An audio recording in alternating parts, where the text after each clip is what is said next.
This woman, walking in the distance, has a special delivery.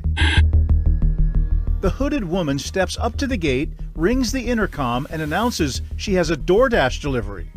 You're watching never-before-seen video of one of the more brazen crimes at the Green Hill School.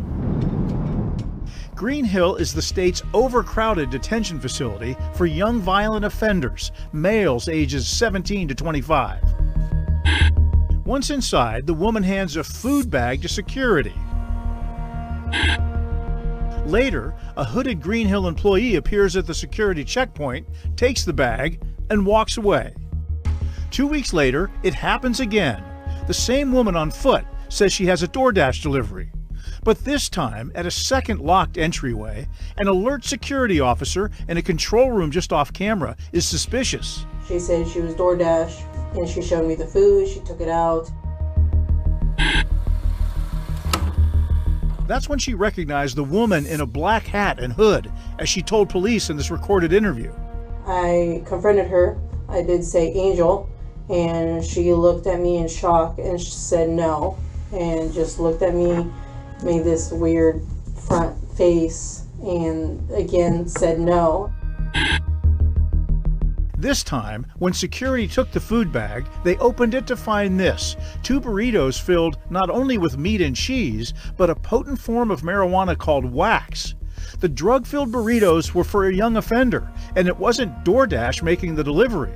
The hooded woman was a former Green Hill employee who was fired last year. Right. Ms. Misner, it's my understanding it's your intent today to enter pleas of guilt to the Weeks after her arrest in March, in a plea bargain, a Lewis County judge sentenced Angel Marie Misner to 2 years in prison for smuggling drugs into Green Hill. What is your plea? Guilty.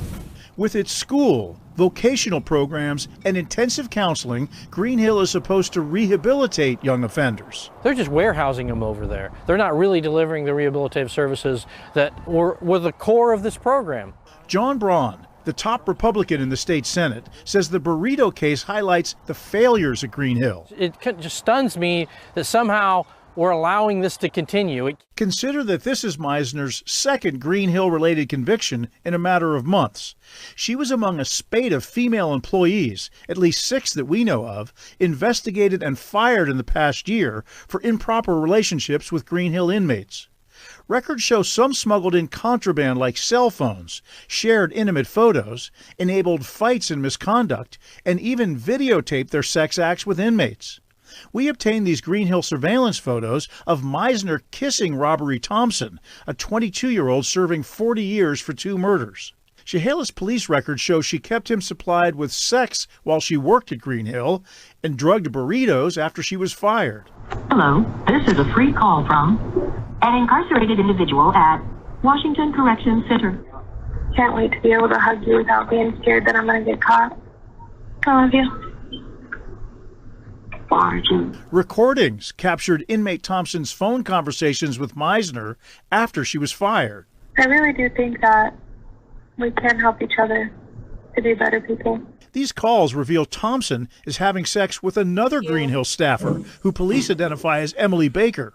Misner forgives him because you paid attention to me and not just sex or what you can get out of me.